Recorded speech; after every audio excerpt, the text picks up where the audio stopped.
Good morning प्यारे बच्चों, कैसे हैं आप। उम्मीद है कि आप लोग सभी अच्छे से होंगे। तो आज पुनः आपका एक बार फिर क्लास 6 में स्वागत है। आज हम करने जा रहे हैं प्रश्नावली 4.3 चैप्टर नंबर 4 आधारभूत ज्यामितीय अवधारणाएं। बच्चों, जैसे कि हमारा ये चैप्टर 4.2 तक मैं इसको कंप्लीट करा चुका हूँ और आज हम करेंगे, जैसे मैंने पहले ही बताया, 4.3। तो 4.3 को स्टार्ट करने से पहले बच्चों इसका बेसिक जो कॉन्सेप्ट है उसको हम समझेंगे। इसका जो आज का जो इसमें मेन पार्ट रहेगा वो रहेगा बच्चों कोण का, यानी कि जिसे हम एंगल बोलते हैं। तो सबसे पहले एंगल की जो परिभाषा है, यानी जो कोण है उसकी डेफिनेशन क्या है, उसको हम बात करते हैं। देखो बच्चों, कोण जैसे आपको स्क्रीन के ऊपर दिखाई दे रहा है यहाँ पे कि जिस बिंदु या पॉइंट जिसे हम कह सकते हैं किरणें, ठीक है, दो किरणें एक दूसरे को प्रतिच्छेद करती है। जैसे मैंने लिखा है यहाँ पे कि जिस बिंदु पॉइंट पर किरणें यानी रेज जो होती है वो इंटरसेक्ट करते हैं यानी कि प्रतिच्छेद करती है, तो वहाँ पे क्या बन जाता है, एक कोण का निर्माण होता है। देखो जैसे यहाँ पे मैंने एक डायग्राम बना रखा है बच्चों, दो किरणें, एक किरण L है और एक किरण क्या है, M है। ठीक है, ठीक है, समझ में बात आई। और ये L किरण और M किरण किसी बिंदु, यानी कौन सा बिंदु, P बिंदु पर क्या कर रहा है, प्रतिच्छेद कर रहा है, यानी कि इंटरसेक्ट कर रहा है, यानी कि मिल रहा है। ठीक है, तो जहाँ पे वो मिलेगा बच्चों वहीं पे एक आपको क्या मिलेगा, एक कोण का यानी कि एक एंगल का निर्माण हो जाएगा। अब इसको तो हम मेजरमेंट करने वाली बात है कि ये कितना कोण को हम किस में नापते हैं, डिग्री में, कितने अंश का कोण है। ठीक है, समझ में बात आई। तो यहाँ पे तो ये नाप के पता चलेगा, आपके जो भी इंस्ट्रूमेंट होते हैं, ठीक है, प्रोटेक्टर होता है, कंपास होता है, हम उससे नापेंगे कि कितने डिग्री का ये आपका एंगल बना है। लेकिन जो एंगल की परिभाषा है बच्चों यही है कि जहाँ पर दो किरणें एक दूसरे को प्रतिच्छेद करती है वहाँ पर कोण का निर्माण होता है। आगे देखिए बच्चों, जैसे यहाँ पे लिखा मैंने कि माना कि किरण L, जैसे मैंने लिखा बोला आपको कि किरण क्या है, एक L है और एक किरण क्या है, M है, वो बिंदु P पर क्या कर रही है, प्रतिच्छेद कर रही है, तब कोण का निर्माण होता है। और कोण सपोज क्या है, यहाँ पे इसके साइड पे हमने क्या मान रखा, ये P है, तो ये मैंने ये मान लिया जो L आपके पास किरण है वहाँ पे एक बिंदु क्या है, A है, और जो आपके पास किरण M है उस पर एक बिंदु क्या है, B है।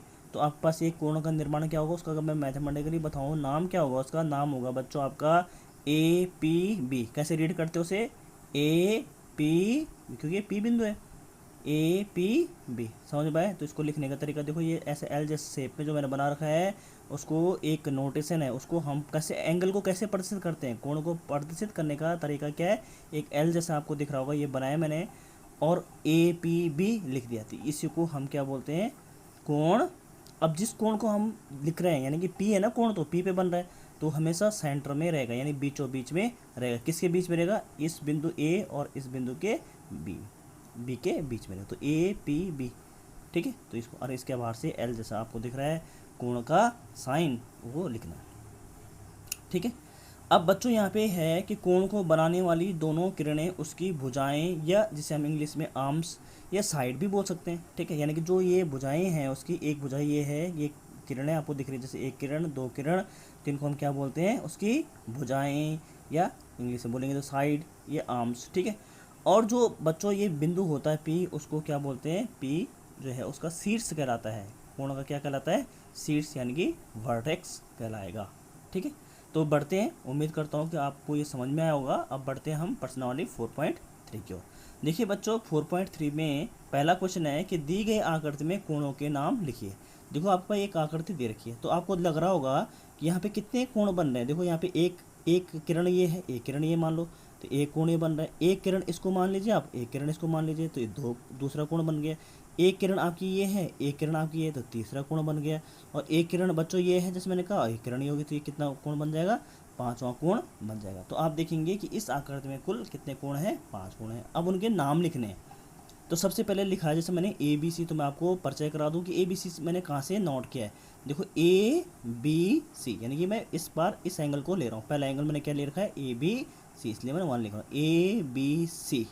जैसे मैंने इसमें किया था ना APB, तो जिस एंगल को लूँगा कहाँ आएगा, कहाँ आएगा, बीच में आएगा, और L शेप जैसे लिख रहा होगा आपको, ये मैंने एंगल का शेप, मतलब एंगल का ये नोटेशन है, इसको दिखाने का तरीका है।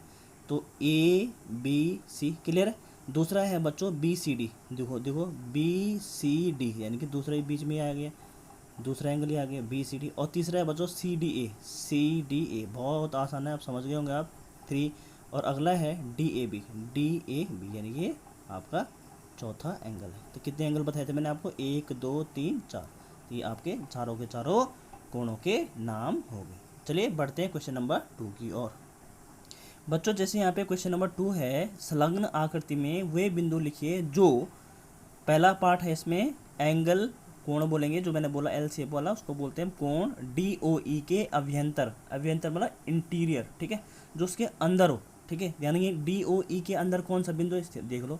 पहले ये देखो कि DOE है का, तो DOE पहचानो, जो D ये है, O ये है, E ये है, यानी इस वाले कोण के अंदर कौन सा बिंदु होगा, बिंदु आपको क्या दिख रहा है यहाँ पे, बिंदु A, अंदर, अभ्यंतर मतलब जो अंदर है, अभ्यंतर मतलब वो बिंदु जो अंदर है, ठीक है, यानी इन दोनों के DOE एंगल के कोण के अंदर कौन सा बिंदु है, ए तो दिख रहा है आपको, तो आप लिखेंगे आंसर में ए, तो आपका आंसर हो गया। दूसरा है बच्चों इसमें बी पार्ट, EOF के बहिर्भाग में स्थित, EOF ढूंढो पहले, EOF यानी ये इस वाले कोण की बात हो रही है, इस वाले की, EOF के बहिर्भाग, बहिर मतलब जो बाहर है, तो बाहर आपको इनसे बाहर क्या दिख रहा है, एक तो सी है, तो बिंदु आपने लिखा सी, एक क्या है, ए है, ये भी देखो इसके बाहर है बाउंड्री, ये है ना इसकी बाउंड्री, तो सीमा क्या है इसकी, ये वाली है, तो बाहर कौन सी बिंदु है, एक सी दिख रहा है, एक ए दिख रहा है, और एक क्या दिख रहा होगा, खुद डी दिख रहा है। डी भले इस वाली साइड पे, लेकिन इसके लिए तो बाहर ही है वो, अरे इस वाले एंगल के लिए तो क्या होगा, वो डी बिंदु बाहर होगा, तो इसलिए CAD आपका आंसर हो जाएगा। क्लियर है बच्चों। अगला है आपके पास एंगल यानी कोण EOF पर स्थित है, EOF पर कौन सा बिंदु स्थित है, EOF पर खुद E है, देखो यहाँ पे ये बोला, ये इस वाले कोण पे कौन सी स्थित है, तो एक तो खुद E है, तो E लिख दिया मैंने, एक खुद B है, B लिख दिया, एक O है, O लिख दिया, और एक क्या है, F है, तो यही बिंदु क्या है उस पर स्थित है।